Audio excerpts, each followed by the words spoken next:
This workshop also provides the opportunity to interact.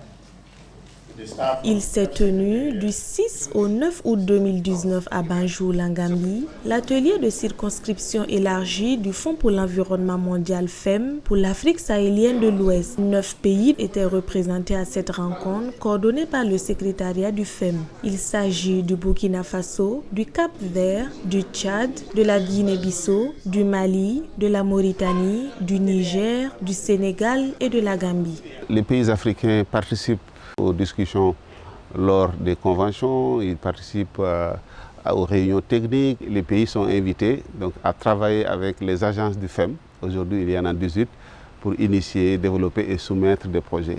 Et nous donnons des directives, des conseils pour permettre à ces pays de développer des projets éligibles. Parce qu'il y a une certaine stratégie, les mécanismes d'accès, les guichets disponibles. Donc de plus en plus, ces pays développent des capacités pour comprendre ces mécanismes. Et aujourd'hui, il faut se réjouir que ces pays quand même accèdent véritablement à ces fonds et mettent en œuvre les conventions dans les différents domaines. Ce rendez-vous annuel s'inscrit dans le cadre des financements reçus au niveau pays et au niveau communautaire de la part du FEM et a permis aux participants de mieux connaître ce mécanisme de financement, ses stratégies et politiques à travers des communications orales et travaux pratiques. Félicitations Guinée-Bissau. Alors, Burkina et Niger, ex-aequo. Félicitations. Félicitations à tout le monde, parce que comme je l'ai dit, vraiment, nous avons vu que l'exercice a été très bien. Applaudissez-vous, voilà.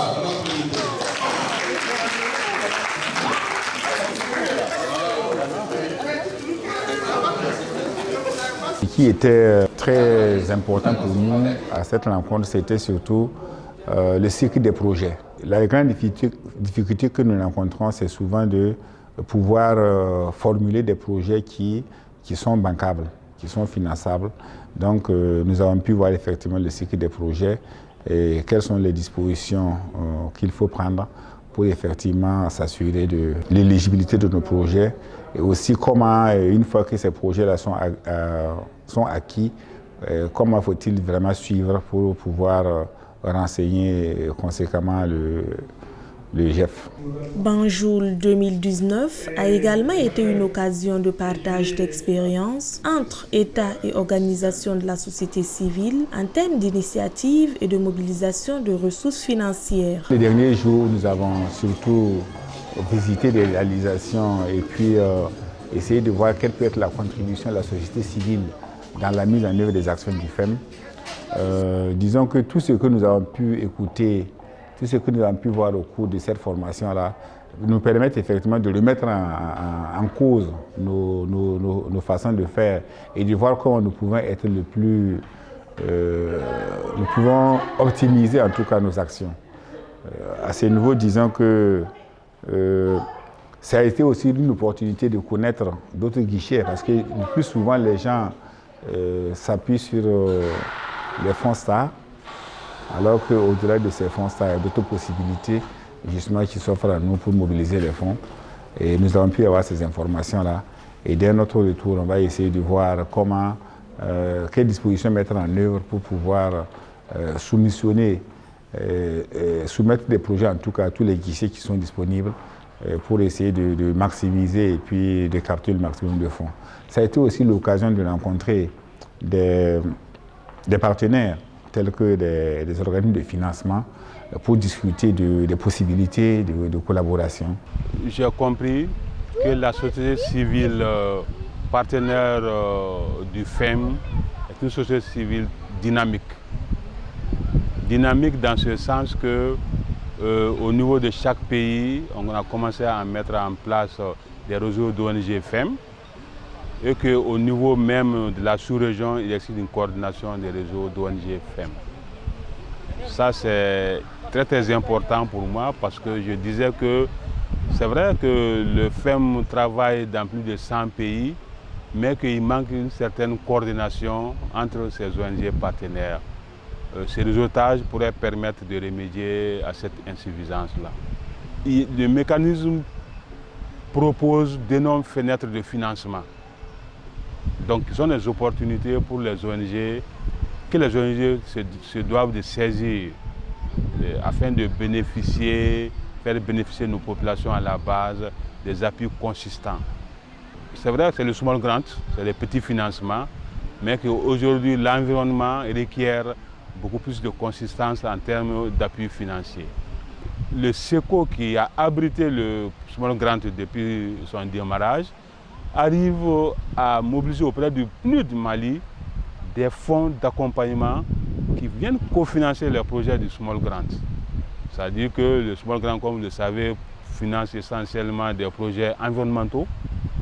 Les alternatives économiques ne sont pas suffisamment prises en compte. Alors l'accompagnement financier du PNUD permet de financer des petits projets d'AGR auprès des communautés.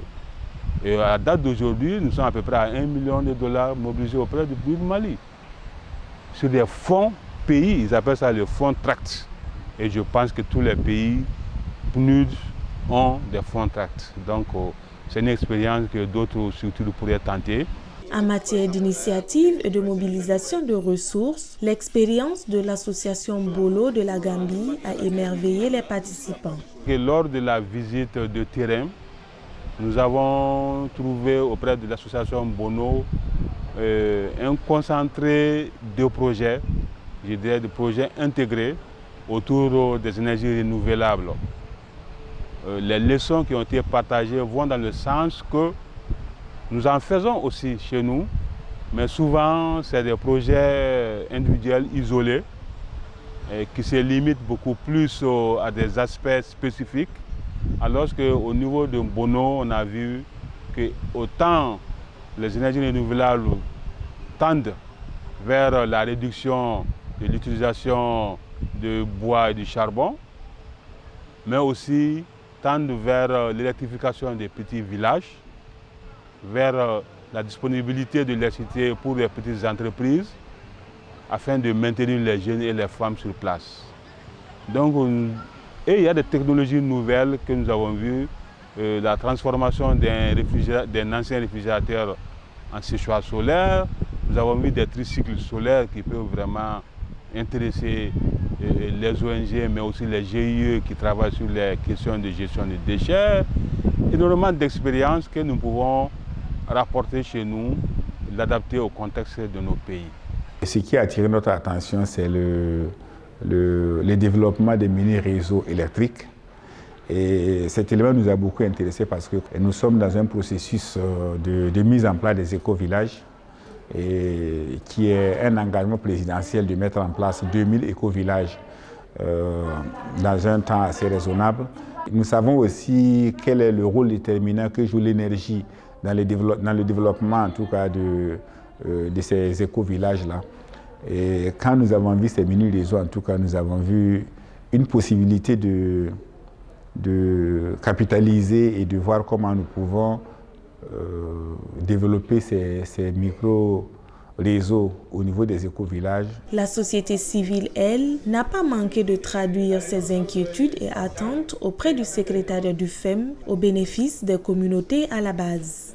Que c'est nous qui sommes auprès des communautés, c'est nous qui faisons en sorte que les communautés bénéficient d'un certain nombre d'accompagnements afin de conforter leur environnement et que la société civile à cet égard doit être considérée davantage que ce qui se fait actuellement. Nous apprécions bien sûr, mais nous pensons qu'on peut mieux faire en termes de partenariat avec la société civile africaine. En la matière, le coordinateur Afrique a sa petite idée. Je pense qu'il faudra aller vers une plus grande collaboration entre les communautés à la base et les États pour augmenter l'impact et peut-être casser un peu cette sorte de séparation État-communauté communautés à la base. En tout cas, des opportunités de financement d'actions en faveur de l'environnement existent et pour le FEM7, 4,1 milliards de dollars sont en jeu pour l'ensemble des pays éligibles avec une part importante pour l'Afrique. La rencontre de Banjul a pris fin le 9 août 2019 par un panel.